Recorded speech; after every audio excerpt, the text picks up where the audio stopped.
Reynolds and Kobe Pierce. Kobe, how you doing? What's up? I'm doing a lot better now. Sorry for the delayed, guys. Obviously, we started noon, but however, we started at 12:15. With that being said, we got a lot to talk about today. We're going to talk about the next wave, Kobe, of Georgia Bulldogs heading into the 23 season. There's some key names there that are returning. And what better way to kind of highlight these guys? And it's not the recruiting class specifically. It's not. We're talking solely guys that were on the team in 22 that are returning for 23. And I think it's going to help Georgia get back into the playoffs ultimately. But first, before we start, the show is brought to you by Apotheos Roastery. Listen, I had my coffee this morning. The Guatemalan single origin blend, absolutely delicious, by the way. Listen, go check them out on their social media. Find them on Instagram at Apotheos Roastery or Twitter at Apotheos Coffee. Go give them a follow. Let them know that let them know that we sent you. Show them some love. Great coffee though, regardless. Check out our website, dgdpodcast.com/Apotheos. Go there and go shop. Click that link. And when you do, any blend of coffee that you purchase, 20% of proceeds of each bag will go to the Classic City Collective. Remember, Apotheos is the official cold brew and coffee partner of the Classic City Collective. So keep that in mind. Check them out at Apotheos Roastery there. Tell them DGD Podcast sent you. Kobe, with that being said, let's talk about this next wave. Obviously, we've had some interesting departures, whether it be to the NFL, right, declaring for the NFL, or transfer portal, which surprisingly so far we haven't seen a ton hit the portal, right? But we saw obviously several guys go to the draft. Overall, what are your thoughts on the departures, if you will? What are your overall thoughts on that? We won't get too far into like the departures into the portal. I think most of those guys are they've done their time here, which sounds bad, makes kind of sound like prison. But when you've given 3-4 plus years to the University of Georgia, you've been on the scout team, maybe you've played some, maybe you've been, had a lot of injuries, things like that. You deserve a chance to go and play elsewhere. Do I always like to see that Tresman Marshall's going to the University of Alabama? No, I really would rather not make a habit of seeing Dawgs become, members of the Alabama Crimson Tide. I feel very similar to Brett Seether, who is going to Georgia Tech. Those are two places, Alabama, Tech, Tennessee, Florida. I'd really rather not see Dawgs kind of finish their career there. But, Ryland, Godey, I think I see he's taking a visit Mississippi State this weekend. Places like that, guys like that just haven't ever cracked into the top here. I'm excited to see them. And then I think really, honestly, everybody that declared for the NFL draft this year, there weren't any guys that I was like, maybe he should come back for one more year. Like, I still think he has a lot to prove. Like, a lot of the guys that declared this year, I feel like their stock is as high as it's ever probably going to be. And it was a good move for them to move on when they did.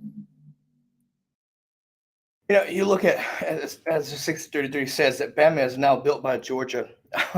That's, I heard a lot about that. But at the same time, you look at guys like you said, right? Like, they hit the portal, right? I think you look at Bill Norton, Eric Gilbert, Jacob Hood, Godey, Seither, and then Trez, right? Sherman, when you look at MJ Sherman, like you said, all these guys seemingly like had injuries or something, and Jaheim Singletary is another one too. Seemingly just got passed over, right? But understand this, folks.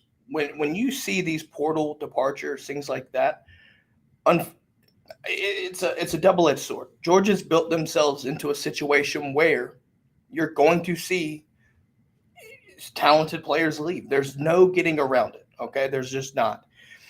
You have to get used to this, and it's going to be something moving forward that you're going to see every portal window, right? Like I'm also expecting someone or a few people to leave after, after spring practice in the May window as well. But obviously, we wish all these guys the best. But then you look at the guys that declared for the draft, right? We obviously, I think the biggest key piece here returning is Cedric Van Pran, and that's a big deal. You know what I mean? I don't think you. I think Cedric Van Pran was a coin flip. I think he's one I of do those too. guys. I do too. I think he's one of those guys that I'm very happy, and as Georgia fans, you should be super happy that he's back. But I think that his draft stock, I don't know what grade he got, obviously, but it had to have been a third round grade at least. Yeah, I think it was like a third or fourth because there was a question about him not being the number one overall center as well. So I think with him returning next year, right? I think what happens is, you see him come out as the number one center overall. Ultimately, and the value for centers is another thing, right? Like it's not like Cedric Van Pran's a true center. He's not a converted guard, or you know what I mean. He's not that. So when you look at the NFL, right, it's all about team needs. I just think that we can't fathom how big of an impact this is going to be on the offensive line next year. Do you want to talk more about what the impact could be with his return? Yeah, I think it just really helps. Not only the offensive line, but a lot of people understand, or they will understand, like how much the center and quarterback communicate, how much they have to agree on, who they have to identify together, who they have to agree off that identification, like who to block. And for a quarterback who, whether it be Carson Beck, Brock Vandagriff, any of those guys, to be a first-year starter, and you'll get kind of eased into it. I mean, we have 2 easy games before we play South Carolina, but they're gonna have to be on the same page, like not just here and there. Like I'm talking every single time when they identify who the Mike backer is, and that's who we're blocking. And if we're blocking that guy, then you and the running back have to account for the will linebacker. That just helps when you're not doing that with a center who's doing it for the first time and a quarterback who's doing it for the first time. You're doing it with a center who's done it for years and done it on some of the best offensive lines Georgia's ever seen. Yeah. And now you're doing it with a quarterback who, if it's Beck, has seen some game time action, but not enough to feel comfortable with, say like an Austin Blask at center, identifying things. Not saying that he couldn't have done it had Van Pran gone. It just definitely helps to have, some of Georgia's best teams have had juniors come back for their senior year that maybe could have been drafted in the 3rd or 4th round. It's just what makes good programs great. So it's good to see. Absolutely. And I guess what we could do is, so obviously our last show, we talked about life after Stetson Bennett, right? And ultimately talked about the quarterback situation. So I don't think, obviously I think we'll quickly recap this as we start looking at the next wave, right? On offense, right? I think you're going to see, obviously one of the 3, right? I think you'll see a competition into this spring camp leading up to G-Day, and maybe, depending on the situation, maybe even through the summer. But obviously you got Carson, you've got Brock Vandagriff and Gunnar Stockton, right? And I think that's going to be something that Georgia's going to, or people even outside of Georgia is going to be heavily focused on. Obviously, there were some betting odds that Brock Vandagriff was going to be like the 6th or 7th in the Heisman race for 23 way too early. So to me, obviously, I don't necessarily know why they would push that there. Ultimately, I think Carson Beck's going to have every shot not to lose the starting job, right? But obviously, this is why the spring practices happen and things like that. But as we move on to the running backs, right? Like I think another interesting return was Kendall Milton, right? When you look at Kendall Milton, what I'm assuming this year, obviously, this is barring any types of transfers or anything like that. But you'd have the combo with Dejon Kendall. Then you obviously have Branson Robinson. You got Andrew Paul. Which I was excited for before he tore his ACL. When you look at that right there, I think it's going to be interesting to see. But it's, what are your thoughts on the running back situation? Because I think now you look at Kendall Milton being the guy in theory. Um, but what we saw in the national title game with Branson Robinson, listen, I don't care if it's garbage time, but when you score 2 touchdowns in a quarter by yourself, and I don't necessarily know if like that was supposed to happen like that, right? However, when it happens, it happens. I'm not going to be complaining. The future in the running back room is pretty promising. If you don't mind, if you don't, but Yeah, I think so. I mean, I think I think we saw that Branson was a good running back throughout the year, but like you're saying, that Natty when he comes in, um, it's one of those things that kind of reminds me of 2017 Florida. Nick and Sony are just running all over Florida, up and down the field, and then late in the game, on a late drive, you bring in Elijah Holyfield and he busts one for like 60 plus yards, and you were kind of like, okay, you know, Nick and Sony are good, but like we're gonna be in good hands when they leave. Like we have good young backs here that want to run the ball and run the ball hard, and that's how I kind of felt this year, seeing Branson, run pretty hard on a couple of those. Which I mean, obviously it's a national championship. You don't have to get anybody up for that kind of game to want to go score, but it is nice to see that you have guys that want to run the ball, want to run the ball hard. I mean, want to run through people. I think that's the big thing that, Kenny had it too, but especially like Kendall and Dejon and Branson, and I don't know about Andrew Paul yet. It's like you said, he's been injured, but those three, if it's them, the pylon, and one defender, they all three are going to take the step back up into the defender to score the touchdown. They're not racing him to the pylon. They're stepping back up into him and saying, I'm running through you for this touchdown. And that's just a real physical brand of running back. And it's what makes them good pass blocking, and it's what makes them hard to defend in the fourth quarter when you've had that three-headed monster just pounding on you constantly. It definitely makes the running back position a strong point in your game, which is nice because it historically has been. I mean, it's RBU for a reason. Yeah, I think what we'll do. So obviously, I don't want to get too far and do like a deep dive into the running back position or really any position group for that matter. I think as we move along through the winter and into the spring, I think what we'll do is set up a analysis for each room. But I do want to point out though that, like I said, Kendall returning was crucial because without Kendall, now you look at Dejon, Branson, Andrew Paul, and then Broderick, and that's 4. And Kirby, ever since you've been there, has always tried to keep 5 scholarship running backs, right? Because we rotate so much, things like that. But ultimately, I think you look at Kendall Milton as really helping, honestly, whichever quarterback is starting next fall, ultimately. We'll read a couple comments here. Mike D, we need to give him a nickname. Hey, come up with something. Mike also asked where Wanta Claus is. Man, I think he's on vacation.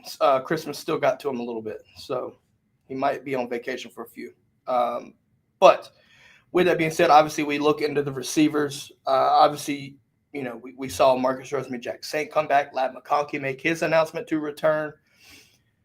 Obviously, you lose A.D. Mitchell to Texas, which I think that's going to sting regardless. Obviously, I'm not going to comment on whatever the situation was. That's you could make a whole show about that itself. But ultimately, right, you look at life without A.D. Mitchell as well. You bring in, a couple transfers out of the portal. I think you look at guys like Dominic Lovett, Arian Smith. I think Arian Smith had a really great playoff run. Ultimately, I believe you start to look at next season being a literal breakout year for him. It's like we don't use him that much, but when you do, it's literally, explosions. It's super explosive plays. I think Arian Smith, the big thing for him is, can he put 12 games, 13 games on tape in a row?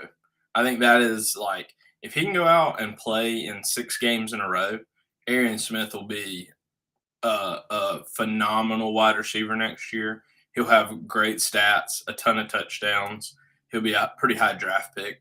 His biggest issue has been week in, week out, can we count on you to be in this game, to run, to block, to catch, the whole gambit kind of. Like you said, playoff running was great. 2 games back to back. He had good games, especially the Ohio State game. Not as much, I think, in the Natty, if I remember. But still, when you needed him, he stepped up.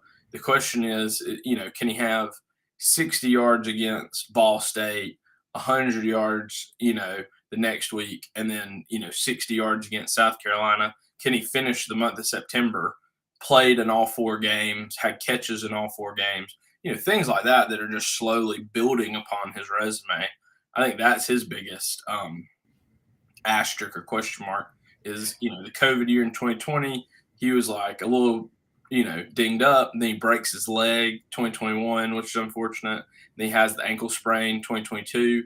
It's just one of those things that you got to see some consistency. Ladd, as long as Ladd stays healthy, we were talking about the other day with Juan, he's going to be a top 10, statistically speaking. He'll finish next year in the top 10, maybe even top 7 wide receivers to ever play for the University of Georgia. So Ladd is a huge – I think people don't realize how big it is to get Ladd back. I think Jack Saint had a really good year last year. I think he is a big body receiver that I'm happy to be getting back to. And then as far as like Lovett, I mean, he played good at Missouri. We'll see how he kind of adjusts. The whole rah-rah situation this morning, getting arrested and stuff.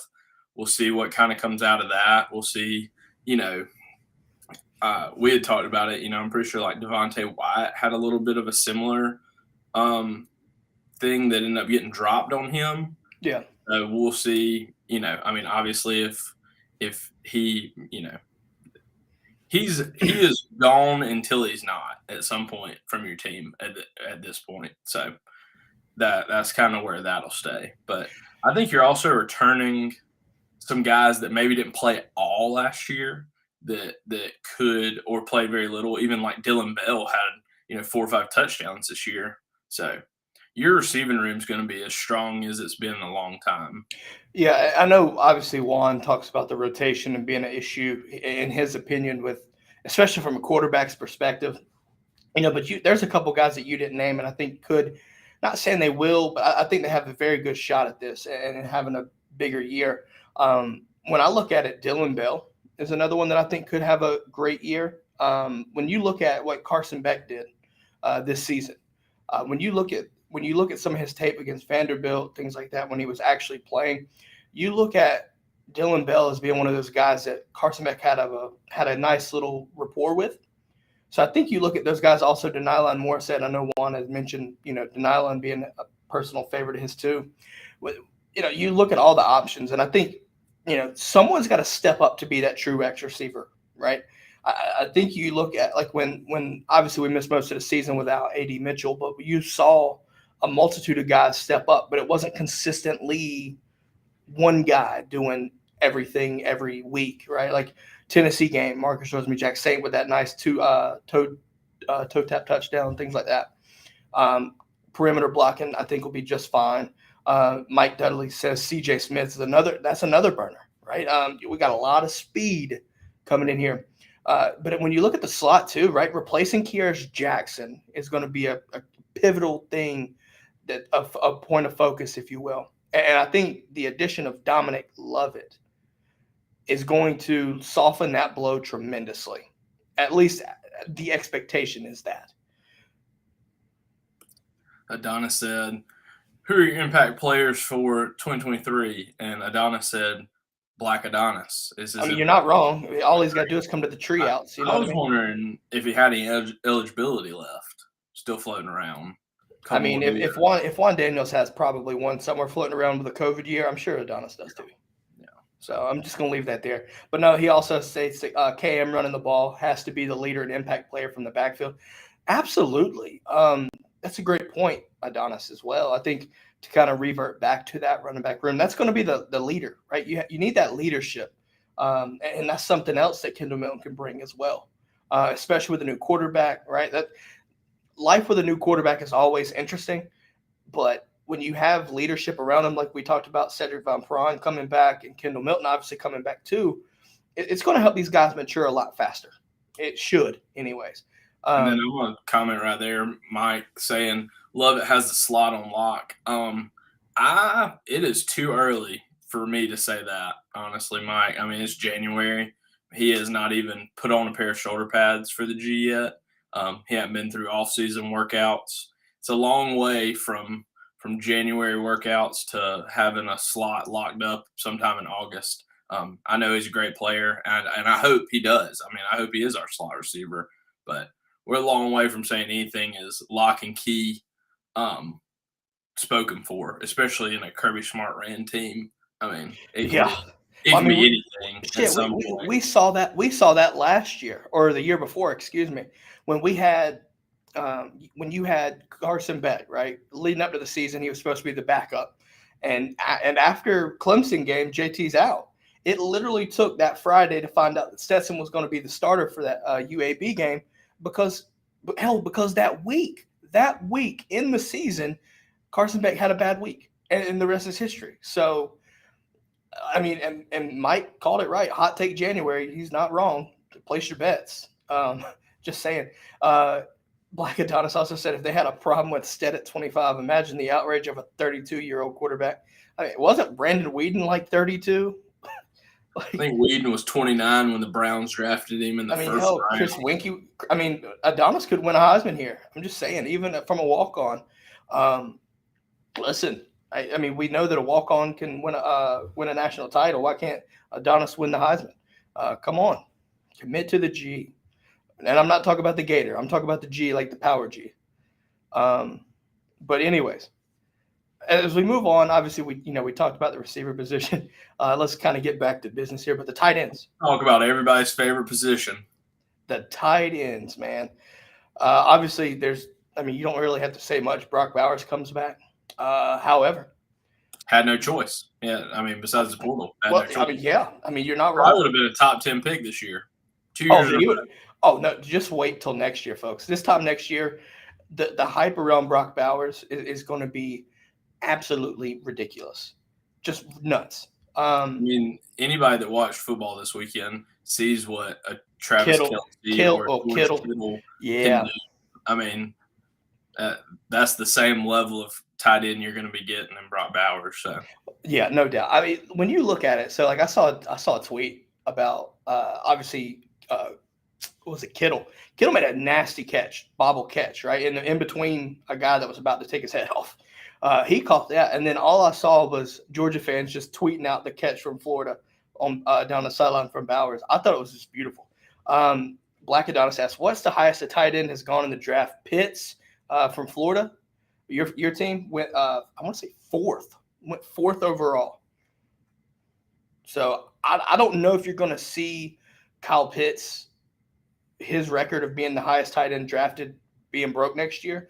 Reason being because the quarterback class is expected to be stupid deep. And he's right, by the way, Adonis. I just looked it up. 4 is the highest it's ever gone. Just going to sip my Dr. Pepper there because, it's what we do. But ultimately, all right, we have Brock Bowers coming, but it's going to be a young tight end core after this because, like we talked about it earlier, Scyther, Godey, both gone, right? And Darnell declared for the draft. So you lose Gilbert. 3. And Gilbert. So that's 4 tight ends gone. And people wonder why Georgia is recruiting 3 to 4 tight ends a cycle right now. This is why, folks, because that tight end room went from one of the deepest, most talented to the literally like Afghanistan, just bombed out and depleted in a matter of a few weeks. This is why you recruit. This is why we're hit. We're going to have to bring this up because outside of Brock Bowers, who else is there? You've got Pierce Sperlin and you got Lawson Lucky. February 1st, you're supposed to hear the announcement from Deuce Robinson, and there's Oscar Delp. Well, you've got Oscar Delp too, yes, but very depleted room as it stands right now because you're going from 5 to 2. You tell me.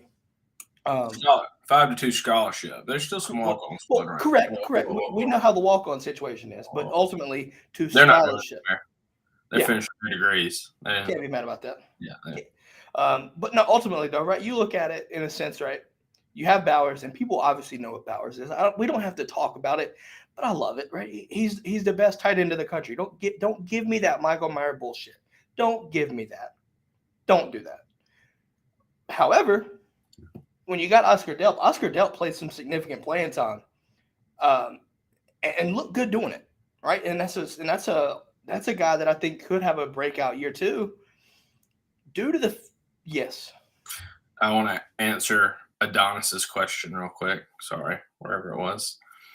Last thing I saw about Deuce, the big thing right now is he's such a good baseball player that they're worried he may go in the first round of the MLB draft this year, Adonis. That they're legitimately concerned that like a LA-based team or some MLB team Maybe may the draft him Diamondbacks too.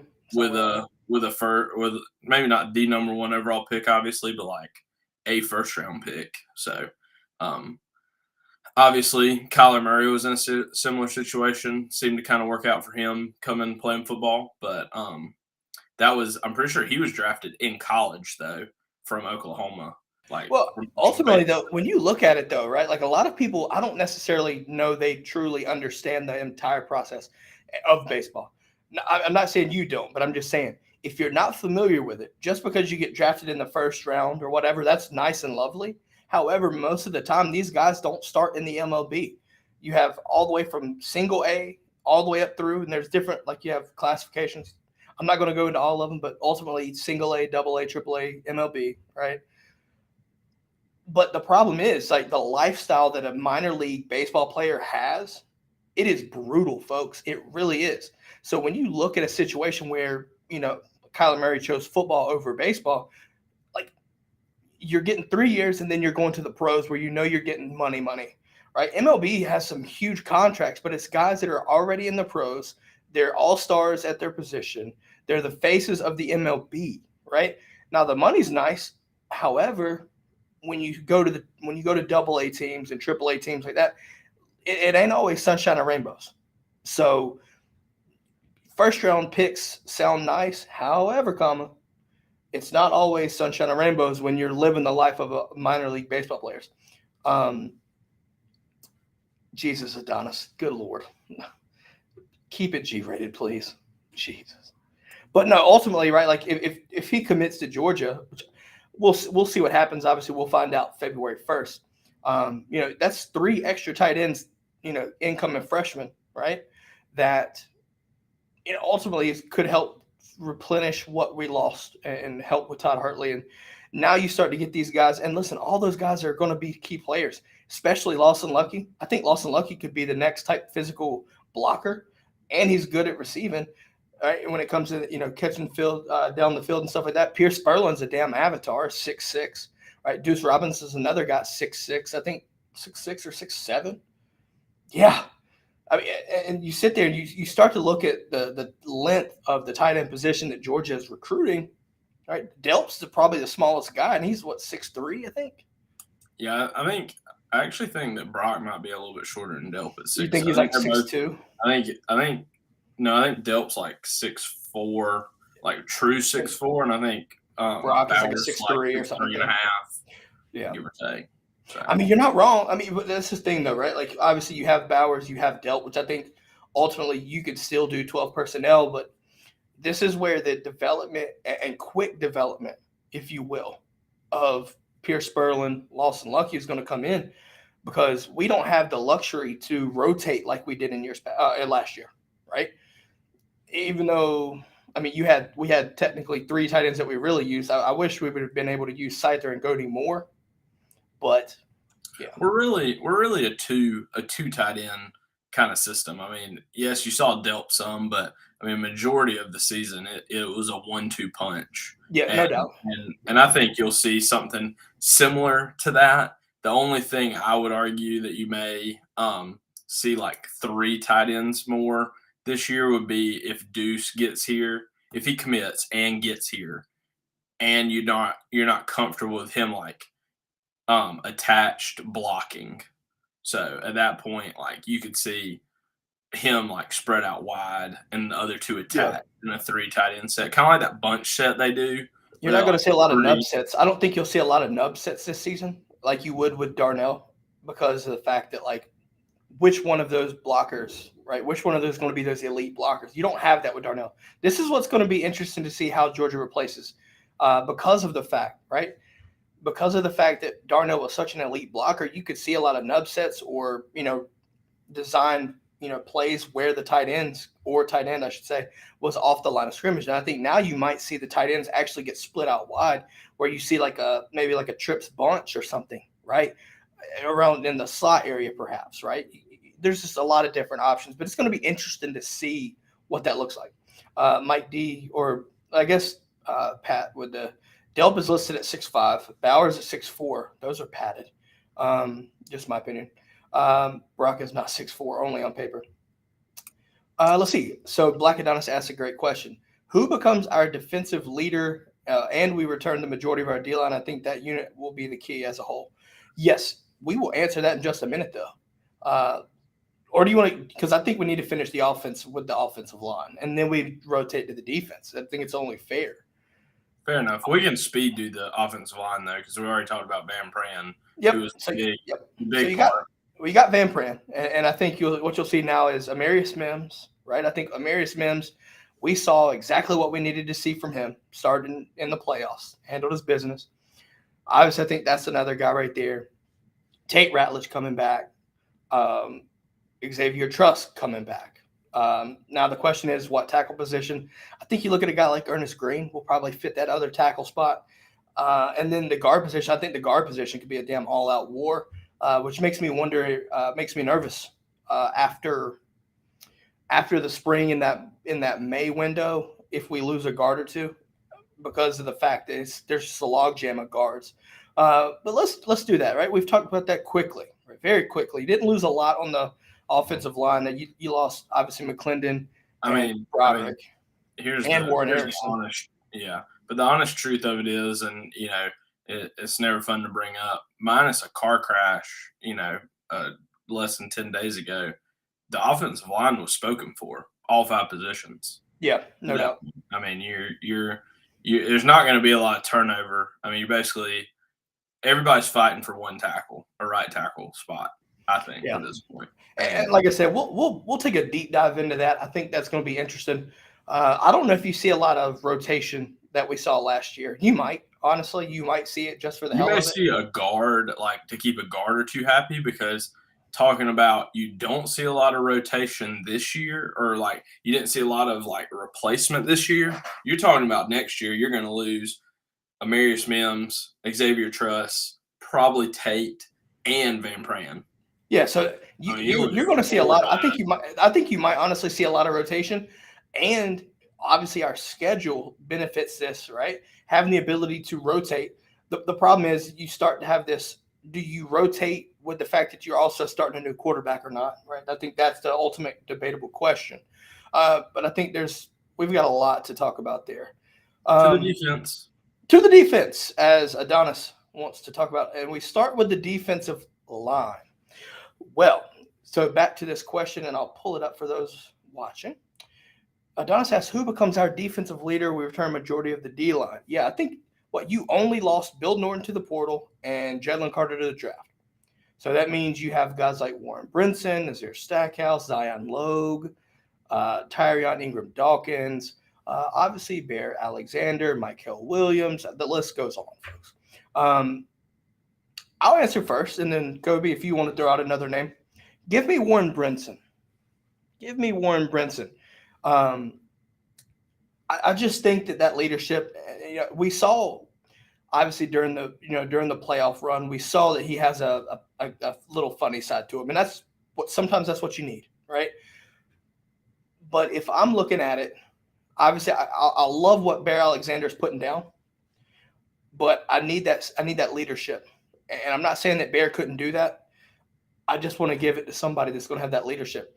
I'm looking at a guy like Warren Brinson to be more consistent than what he was this year and really show out. But I think you're going to need that one type of guy to do that, to really step up and stand out, right? When you look at Jalen Carter, everybody double team Jalen Carter because they knew what they just feared the hell out of him. And that's what you need on that defensive line. The ultimate thing about it, though, is this defense is so deep with great positions. We saw it against TCU. Now take it for what it's worth. A lot of guys were getting through and making plays. So there's a lot of potential for one to be the true breakout, standout star. But if I had to call it right now, if you want, as Mike called it, hot take January, give me Warren Brinson. Kobe, what would you say? Yeah, I would say I'm looking at Mike's comment here. Mykel, Stackhouse, Bear, Jalen. For Bear especially, like his time will come to be the leader on the defense. It just isn't here yet. I mean, you're talking about Zion, who's a 4th or 5th year guy. You're talking about Warren Brinson, who's a 4th year guy, I think. You're talking about Nazir, who's a 3rd or 4th year guy. I mean, you're talking about some old veteran defensive linemen in the middle. And yeah, Bear's a really good defensive lineman, but I think that the defensive line is still going to run through that 3-headed monster of Nazir, Warren, and Zion. And then from there, you'll see some Bear Alexander. You may see some more, you're going to have 6 deep at that point. So it'll be interesting to see who those guys are that step up. Like Adon said, Trench Mob, Coach Scott does an unbelievable job, talking about people sweating different coaches you may or may not lose this offseason. When I read that he was going to interview for the Arkansas job, that sweating a little bit. Oh yeah, a little bit. Well, he's from Arkansas, played ball in Arkansas, but people forget, we didn't have a defensive lineman drafted since 2014 until maybe last year or 2 years ago. So he's really brought in guys and developed them to a point where he has a standard, and those guys keep our linebackers clean. There's a reason we've won 2 Butkus awards. I would say Mykel is going to have a big year on the outside if he stays healthy. At some point, though, as far as true leaders on the defense go, I think we'll kind of dive into that the farther back we get into the defense. But for now, I think that the D-line is going to be run by those 3, mainly in the middle, and then they'll definitely they'll be led with that leadership in the middle for sure. When you split out though to the edge though, right? You talked about Mykel Williams, and Mykel Williams really stood out as a freshman, right? Pass rushing ability is just nasty, right? I think everybody remembers what we saw against Paris Johnson, right? Just straight speed rush with a bull rush, if you will, and just flat beat him. And that shows you the potential that he has. You also look at guys off the edge, right? I get nervous about Chaz Chambliss, but that's experience off the edge as well, because you lose Nolan Smith and you lose Robert Beal. So now you're sitting there looking at replacing both edges.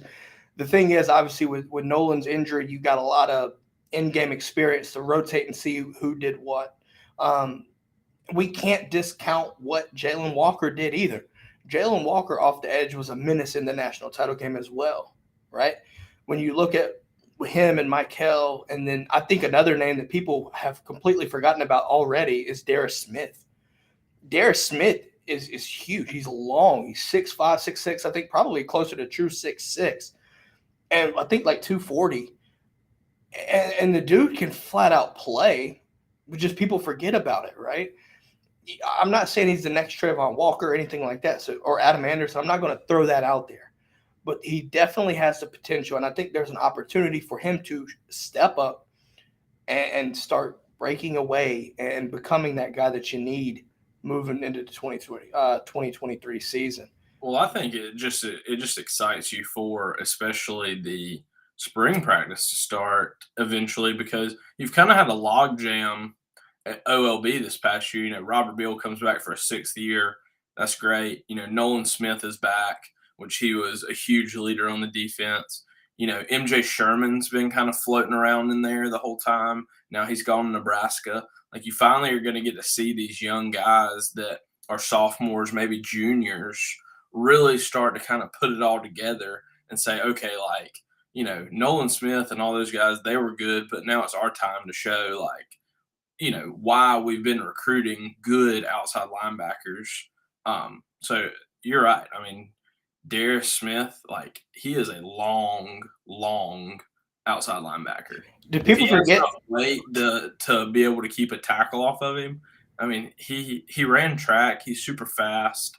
I mean, those are just the kind of guys that Kirby Georgia's recruiting now. Yeah, Georgia's recruiting at that position now. Yeah. So I think ultimately, though, too, like people may not realize this, but when Ruggles missed that kick in the Beach Bowl, guess who was that one jumping? That was him. So keep that in mind. The dude is a freak athlete, folks. So the edge, ultimately, right, it's going to be younger guys, right? A little bit of youth there infused into it. But again, and I think we might probably need to do this, though, Kobe. Literally look at our schedule and the benefits and the pros and cons of a schedule like the 23 season. Because Georgia, I don't know if you saw this earlier this morning, I think it was, they released the official graphic for the 23 season. And there's a lot to be envied from an opponent standpoint.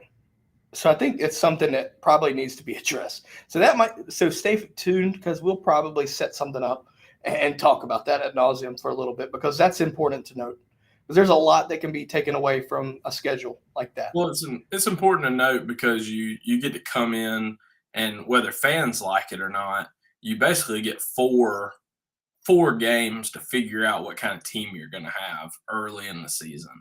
Yeah. And get some good reps for a lot of guys against teams like Ball State. I mean, it's not even like, and people got to understand, like, and I think some people don't, and, better fans, more dedicated fans understand, but, like, there are different levels to different teams that you play. Like, there's a difference between playing, like, App State game 1 and Ball State game 1. Like, yeah. I mean, matchups create matchups. Like, styles create matchups and shit too. So, and then even, like, every once in a while you run into a really good team. Like, you look at, like, Kent State, who had a plethora of really good wide receivers early in the year. And people were like, the portal proved that. Yeah. Well, people were like, man, why are we giving up so many yards to Kent State? It's like, they got 3 guys on their team that can play at any Division I college in the country. Yeah, and I think at least 2 or 3 already hit up different teams or at different schools now. The one guy, Cephas, Kent State now. I mean, yeah, that's Power 5. That's a Power 5 player now. Like, so ultimately, right? Like, when it comes to the schedule, right? Like, some of these things, it's not going to be like it. Looks can be deceiving, but we'll talk more about that at a later time. Rudes brings up a great point. We're going to have great middle linebackers for a long time. It's the outside linebackers and defensive end he's worried about. Since we run a 4 down front now, obviously run that 4-2-5 minute. Perfect time to talk about linebackers, shall we? Not a lot of. I mean, you lose Tresman Marshall, obviously, to Bama, and MJ Sherman off the edge too. I think it could be something interesting to note there. But when it comes to linebackers as a whole, that's probably the deepest position in regards of experience, because of the fact that you've got Pop Johnson, Smile Munden. You have Xavier Sori. Now, I need to see – I want to see that right there too. There's just – you name them, dude. Like, you didn't really lose anybody outside of Tresman Marshall and MJ Sherman, but I think MJ Sherman's more of your – plays OLB. Yeah, outside. So he's kind of playing off the edge a little bit too. So, but then you look at that right there, like MJ Sherman, Jalon Walker just replaced that. Like, sorry, but that's just the way it went. I think your biggest concern about the MLB is, or like, your off-ball linebackers is, yes, you have Pop, and yes, you have Smile. I think a big thing people don't realize is, like, Tresman did bring a lot of experience. He didn't play a lot, but he is gonna carry a lot of experience when he leaves, because right now you still have Ryan Davis on the team, and he's kind of in the same boat Tresman has, but he just even hasn't played as much as Tresman. He rotated some, but like you said, Sori, those are the kind of guys that when you talk about that May portal cycle, like, maybe you're finishing up a degree this spring. Maybe you're letting it shake down one last time. I mean, it could still pick over your middle linebacker room a little bit, but you're bringing in one of the strongest middle linebacker freshman classes. that Kirby's really ever had. But the biggest thing will be to stay healthy in that room, because if your 1 and 2 guy stays healthy, it really doesn't even matter. After that, you have two of the better middle linebackers in the country, and I'm with the Rudes. I mean, you definitely Pop was already a semifinalist or maybe even a finalist for the Butkus this year. I mean, don't expect that to go anywhere. Yeah, no, I mean, especially like I said, we're not going to talk too much about this, but when you look at guys like Raylan Wilson that also just came in this class, like the future at the linebacker position is just ridiculous. Obviously, I'm not going to say this, but if and when this happens, when Schumann leaves, I think you'll still be able to recruit with the best of them at the linebacker position because of the track record of development and NFL pedigree that you're seeing. I think that's worth note here. I saw a tweet just now or a few minutes ago. Rivals apparently is doing a countdown for their rankings and stuff. So since we brought up a recruit here, Jordan Hall, I think this is interesting to note. Rivals has him as the number 16 overall player in the country. And that's another guy that's coming in to the defensive line. That's a huge jump, because I was looking, last week On3 released their final rankings as well. And I think that he was I think he might have finished like right around their top 15, like 11 or something like that. And people, they like sent out a list like a week later, and they're like, people that On3 is super high on in their final rankings that no one else is high on. And Jordan Hall was ranked like, I think he was 11th in the On3 thing. His next highest ranking was like 80th with the next thing. So it's nice to see that Rivals. You gotta be careful about it though, because when you look at these composite ratings, man, like to me, listen, and this is the last recruiting comment, and then we'll get back to linebackers and then keep moving on. First off, why is ESPN even being considered at this point? Like, I haven't seen a good take from them in years. Like, why are they still a part of this composite, period? Like, it just makes no fucking sense to me, On3's new, so I'm going to give them the benefit of the doubt. Like, they're new, they're getting the hang of it, right? All that. I'm not worried about that. I think On3, Rivals, and 24/7, everybody's got their preference. I get it. But when you look at a composite ranking, I generally don't understand why ESPN has their ESPN. Dude, they had, and I'm not saying Arch Manning isn't the number 1 overall player, but they had him at 5. It didn't have Nico Eamiliava anywhere to be found in the top 10. Like, dude, Nico and Dante Moore should be 1 and 2, and it's not even close, at least in my opinion. And you have, Malaki Nelson, USC quarterback at 1, Dante Moore at 2. You have Peter Woods at like 4. And listen, Peter Woods is a damn good player, and Clemson's got a dude. But I ain't heard Peter Woods in the top 10 anywhere else, and not like nowhere yet. So I don't understand what ESPN does. I really don't. He's number 15 player in Rivals. Yeah. So, I mean, ultimately, like I said, enough about that. Linebackers, listen, you're set, especially this year, okay?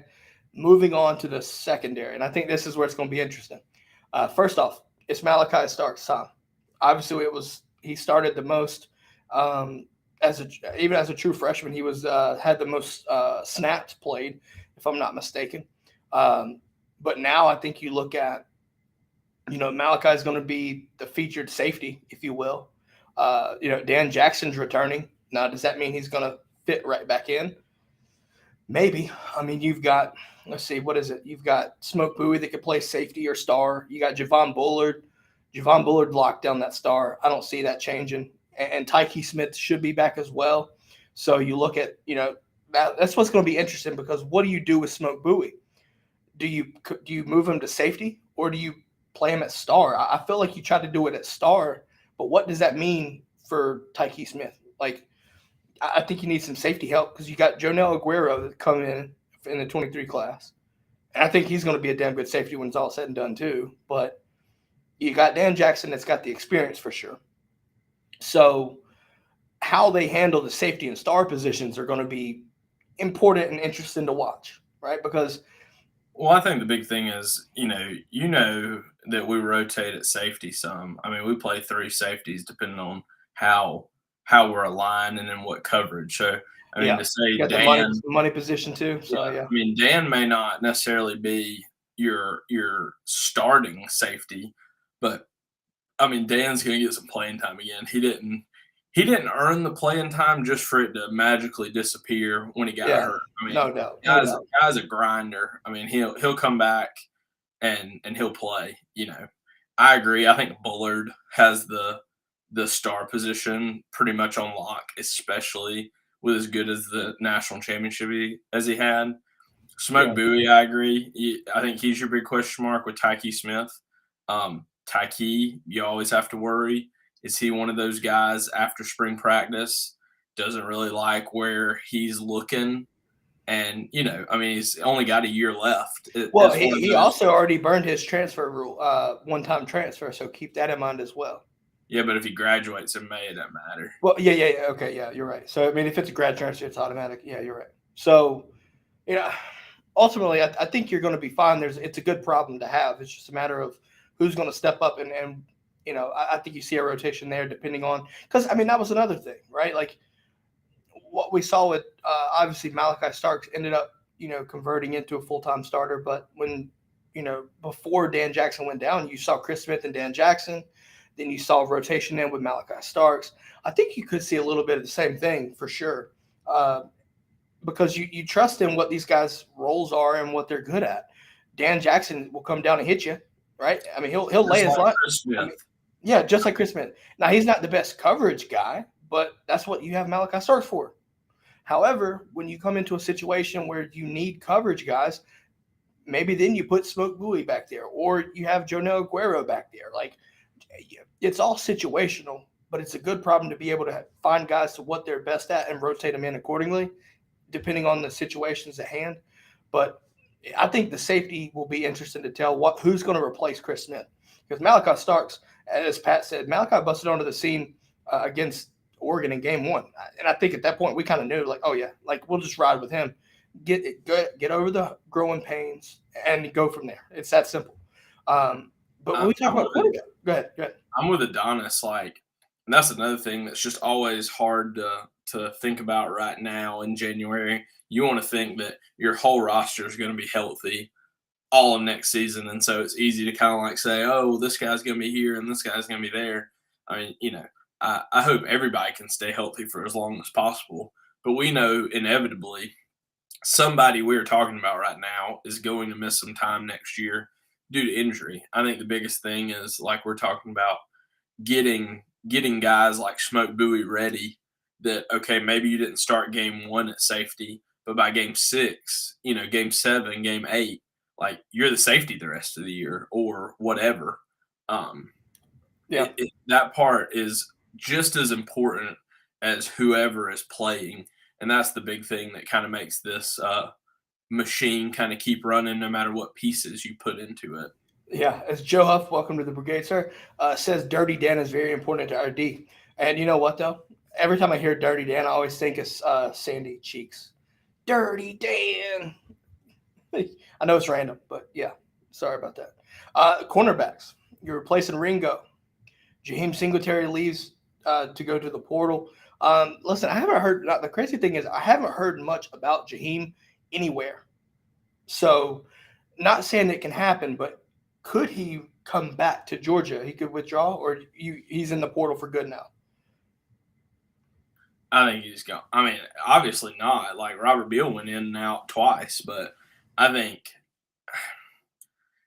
he could. I haven't heard a lot about him taking visits. I haven't heard about him committing anywhere. Yeah, I thought by this time he should have, because he was just such a highly ranked player. 5-star. I just can't imagine that somebody isn't willing to have him as a member of their defensive backfield. Yeah, send him to Nebraska. Apparently, think about it. The hard thing is. The hard thing is now classes have officially started at the University of Georgia for what I believe we could be going on our third week, but the first week was all add drop. But now you have to be enrolled here if you're going to take part in spring practice. So unless he is still like actively enrolled in classes here right now, he cannot be a member of our spring squad for sure.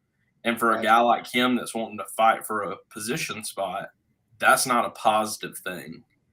I wish there was a uniform starting period for every school, or the NCAA would set a guideline, like, you know what I mean? Like, it just creates a lot of confusion. But Greg coming in hot with a comment. Singletary rumors are that Miami is negotiating an NIL deal to replace. I know he's not talking about rumors and NIL with Florida for sure. So Miami. Definitely could be Miami. No, I'm just saying this. You definitely believe it ain't going to be Florida. I mean, I think Jaheim to Miami would fit. I mean, what about Ohio State? Because that was a big time that was a big time player, if you will, with him out of high school. You could see that, but I think Miami makes sense though. Miami would make sense. Yeah. I mean, obviously, listen, this is all speculation. This is just obviously what just happened. So we're not saying he's going there. So please pump the brakes a little bit there. Please tweet at the DGD podcast to complain about when our rumors don't come true. We'd love to hear about it. Yeah, we'll take the compliance department and the HR. I'm all, everything. So, yeah, no doubt. Now, second, listen, you got Dalen Everett. I think Dalen Everett could be a guy that emerges, right? You got Kamari Lassiter. Obviously, Kamari Lassiter, I think, is locked down a spot, period. To me, that's just no question.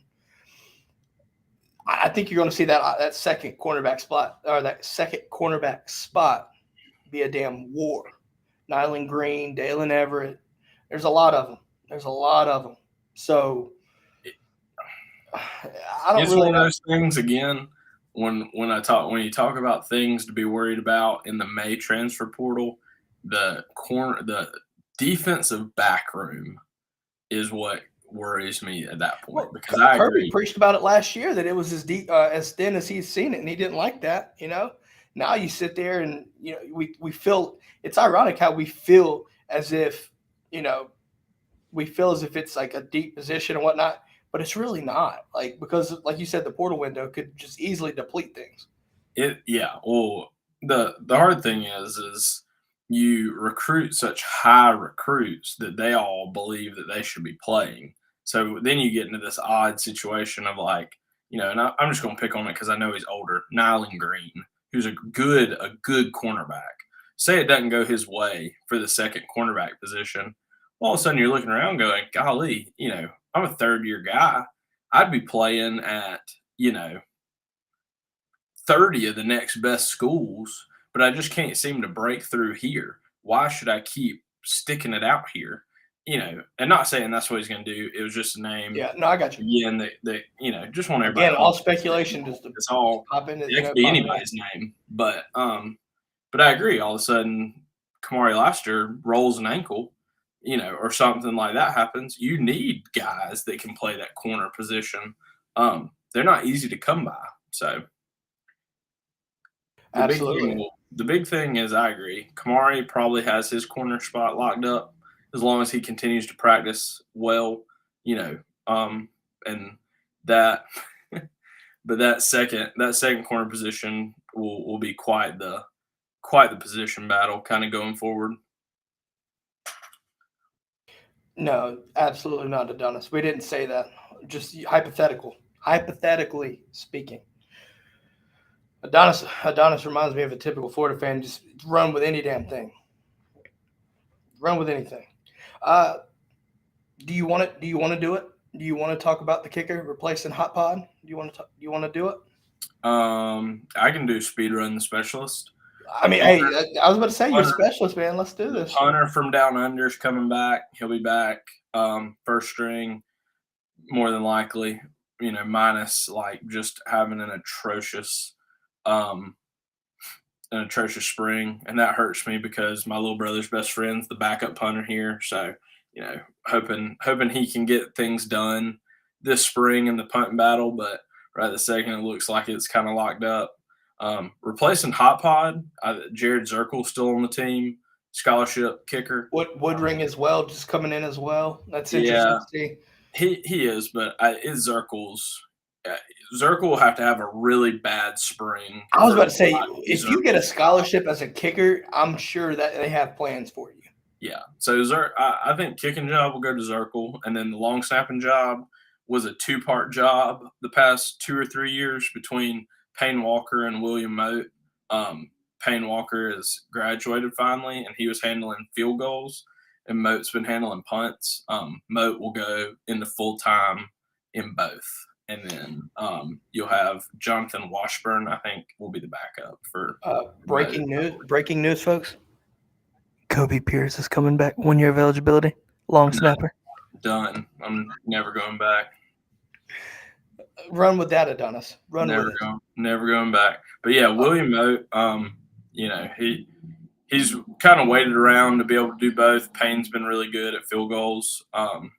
It'll be good. Moat probably has, I think, another year or two of eligibility, and then so that snapper and kicker be locked down for a while. Punter, I heard something the other day that punter may only have another year of eligibility left, actually, floating around, that he doesn't have a full 4 years, but that's part of being 28, I guess. Start running out of it. Apparently, you heard it here first. Adonis is off to Twitter. All right, well, have fun. But anyways, you can follow me back on Twitter for a while, so I don't even want to hear it. Ain't that about a bitch? Anyways, we talked about all of the position groups. I think obviously Georgia's in a great position to have a great season, another great season, right? Excuse me. You look at every position group. I think there's a lot of returning pieces there. Some deeper than others, obviously, but ultimately, if you're a Georgia fan, just the talent, not the incoming freshmen, but just the guys that are returning that were on this team in 2022, you're feeling pretty damn good about it, right? You're feeling pretty damn good about it. Joe Huff, we did hear about the news. I'm not going to be one to speculate on that. I just until details are fully released, I don't feel as if I should say anything. I'll say something to you, Jay. If it comes out that it happened, there is a zero tolerance policy. He will be gone. And then if it comes out that it's misinformed or the charges were, I don't even know what to call it. Something very similar. We talked about earlier. Basically, something very similar happened to Devontae Wyatt. And when they got overblown, is what you mean? Interviewed him, yes, overblown. They interviewed him. They interviewed his girlfriend again. They realized that she just kind of ran with the story. And so if that's similar to Rara, I could see him having another opportunity. If not, if it turns out, yes, he did what they say he did, he will be gone. He will have one of the shortest Georgia Bulldog careers ever. Ultimately, context matters here. Like I said, I'm not going to say anything until all the details are gone, but context will matter in this, in my opinion. I think it has to, because how many times have we seen, Athens, Clark County, right? Georgia's biggest rival, let's be honest, arrest somebody and then it'd be over something absolutely stupid, like in theory, right? So again, I'm not saying anything else. I'm going to let things see how they ride out, and we'll just go from there. But yes, obviously, I think if you haven't heard, just hop on social media. I mean, hell, AJC, about that. Don't even mention their name. I don't even want to talk about that. Yeah, this is a non that newspaper podcast. Yeah, I think we're gonna start making that announcement there. So I'm not gonna go in there, but you ain't gonna hear us say that anytime soon by any means. Probably never. But yeah, just gonna leave that there. West Broadway's finest. Yeah. Anyways, ultimately, like I said, end result here, just based off of returning players from the 2022 roster, you're feeling pretty damn good about yourself, Georgia. As a Dog fan, you're feeling pretty damn good on a quest for a three-peat. I think it can happen. But I think as we move forward, right, we'll kind of look at each position group, and I think break it down a little bit more too, because I think as we see the spring practices, you'll really start to understand what we're looking at and just kind of seeing what happens leading up to G-Day, which I need G-Day in my life already. Please make it happen. I really do. I just need Georgia football, like current Georgia football. I need to see a product on the field. So, yes, it's just me. Replays only can do so much. I'm Some just going good to leave it there. news. We'll leave you with some good news, some heartwarming news. Reese's Senior Bowl officially announced. Warren McClendon has accepted his invite and will wear number 77 to honor Devin Willock in the game. So just a good piece of news. And then for all you Georgia fans out there that want to hear about some other Georgia sports possibly besides football, let us know in the comments of these videos.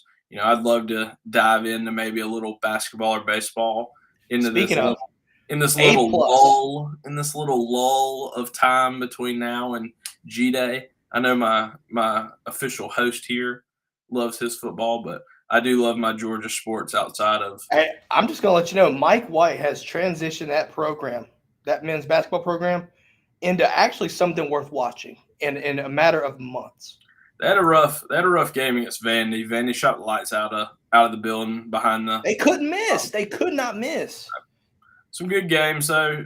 Definitely some encouraging, moving. Swim and dive, Adonis. Heck yeah, we'll talk about swim and dive. We need to indoor track. Matthew Bowling, one of the fastest men alive. Yep, fastest man in Athens, period. Now we'll take a deep dive into that for you with the Georgia swimming team. Actually, a really good diving and swim team, what I heard. Ultimately, like I said, Kobe said it best. If there's some sports y'all want to hear, listen, we talk Georgia football year round. However, we do this for the people, right? This show is by the people, for the people. So if you want to hear something about basketball or baseball, hell, women, softball, I don't give a shit. Just let us know. And we'll start maybe sprinkling in some stuff, will you, in the meantime. But with that being said, hey, remember, props to the Senior Bowl, man. Props to the Senior Bowl for allowing him to do that as well, too. I think it's an awesome gesture in light of the situation, really. And I think I saw a comment earlier, and then we're going to wrap this up. Pat talked about Nakobe and Jordan Davis before their game last night, rocking the Devin Willock and Chandler hoodies as well. I thought that was a pretty cool gesture, too. And last thing, since Juan's not here to bash on him, Stetson Bennett wins the Peyton or the Manning Award. The Manning Award, yep. Yeah. Best quarterback.